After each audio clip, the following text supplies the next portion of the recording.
Paano malalaman kung may nakamonitor na pala sa ating mga SIM card o kaya naman kapag mayroon tayong kausap ay may nakikinig na pala sa atin o kaya kapag may nagte-text sa atin, may nakakabasa na rin pala. So, paano po ba natin guys malalaman kung may nakamonitor nga talaga sa ating SIM card? Ngayon, open lang natin ang dial pad.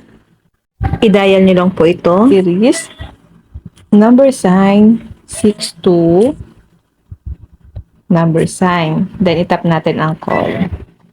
Ngayon, pili lang tayo ng SIM card na gusto mong malaman kung nakamonitor ang inyong SIM card. Halimbawa, SIM 2.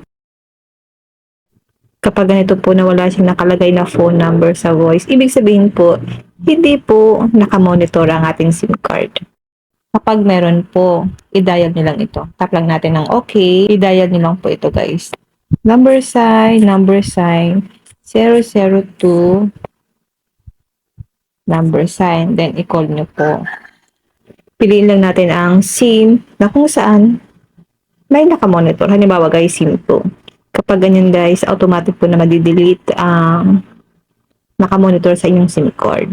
Kung meron pong nakamonitor. Sa akin guys, wala po kasing nakamonitor sa ating SIM card, kaya po ganyan ang lumabas.